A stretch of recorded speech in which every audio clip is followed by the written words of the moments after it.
போதைப் பொருள் நடமாட்டம் ரொம்ப அதிகமாக இருக்கிறது அப்படின்ற ஒரு பார்வை குற்றச்சாட்டு. நேற்றுக்கு அஸ்ட்ராகார் பேசும்போது அவர் சொல்றாரு, "நெறைய நாங்க பிடிச்சிருக்கோம் இந்த விஷயத்த. எங்கெல்லாம் போதை கடத்தல் நடக்குதோ, அதெல்லாம் போதை மருந்து கடத்தல் எல்லாம் நாங்க பிடித்திருக்கோம்னு" அவரு சொல்றாரு. ஆனா அமைச்சர் மா. சுப்பிரமணியம் சொல்றாரு, "ஜீரோ கல்டிவேஷன். இங்க வந்து ஜீரோவா இருக்குது.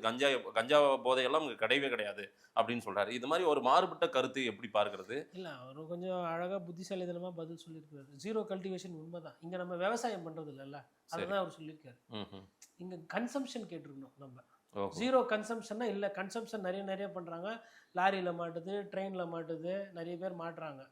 அது கன்சம்ப்ஷன். ம். கல்டிவேஷன்னும் போது கரெக்ட் தானே. இங்க விவசாயம் பண்றது இல்லல்ல. ஓ! மத்த கஞ்சா மாநில செடிய ஆமா கஞ்சா சொல்றேன். அதான் அடுத்தது அங்க தான் போகும். விட்டா கஞ்சாக்கு கல்டிவேஷன் கூட பண்ணுவாங்க போல இருக்கு. என்னைக்கு கஞ்சா வச்ச கண்ணுன்னு பாடுற ஒரு தலைவர் ஒருத்தரு, அதாவது ஃபர்ஸ்ட்டு ஒரு விஷயம் நாட்டுல இருக்குன்னா, அத ஃபர்ஸ்ட்டு ஒத்துக்கணும்.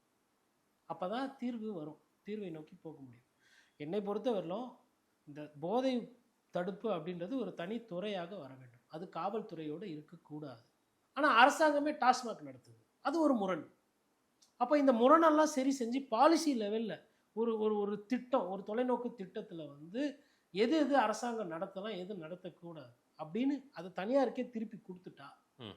அரசாங்கத்தோட அந்த ஒரு ஒரு ஒரு கட்டுப்படுத்துற அந்த தன்மை இன்னும் தீவிரமாயிடும். இப்போ அரசாங்கத்துல டாஸ்மாக்ல ஒருத்தர் வந்து பிளாக்ல விக்கிறாரு. அவரு அரசு ஊழியரு. காவல்துறை சேர்ந்தவர் அரசு ஊழியரு. இந்த அரசு ஊழியர் எப்படி போய் அந்த அரசு ஊழியர் மேல கேஸ் போட்டுருவாரா? அவரு என்ன சொல்லுவாரு, "இந்த ஒரு நிமிஷம் இருங்க.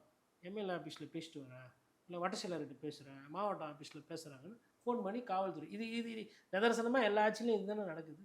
அப்போ இந்த பூனைக்கு யார் மணி கட்டுறதுன்ற இந்த கேள்வி ஒண்ணு முதலமைச்சரா இருக்கிறவருக்கோ, இல்ல முதலமைச்சரா வரப்போணும்னு ஆசைப்படுறவங்களுக்கோ, இல்ல முன்னாள் முதலமைச்சருக்கோ அந்த லெவல்ல இத திங்க் பண்ணணும். ம். அப்போ ஒரு தனித்துறை வந்துட்டு, அந்த துறையில நான் சொன்னது போல இவங்கெல்லாம் இருக்கணும். இப்போ போதை பழக்கம் யார் யாருக்கெல்லாம் இருக்கு, அவங்களெல்லாம் கண்டுபிடிச்சு ஜீரோயின் பண்ணி, அவர்களுக்கு மருந்து, அவர்களுக்கு ஒரு ஒரு ஒரு கிளாஸ், ஒரு லெசன், இல்ல அவங்கள வாழ்க்கையிலேருந்து மேம்படுத்துறதுக்கு ஒரு சில திட்டம். அப்புறம் பார்டர் செக்யூர் பண்றது. அதுக்குன்னு ஒரு தனி ஒரு பிரிவு. அந்த மாரி போட்டு பண்ண எவன் எந்த போதையில இருந்து தொலைறானே தெரிய மாட்டேங்குது. மதுபானம் கிடைக்குது அரசு இதுல, கஞ்சா கிடைக்குது, அப்புறம் இந்த மெத்துன்றாங்க, போதை மாத்திரைன்றாங்க, மெடிக்கல் ஷாப்ல போய் வாங்கி போடுறானுங்க, எல்லாம் கிடைக்குது. எவன் எந்த போதையில இருந்து தொலைறானே தெரிய மாட்டேன்றான். போதை ஆசாமின்னு தான் சொல்லணும். நீங்க டெஸ்ட் எடுத்து பார்த்தா தான் தெரியும்.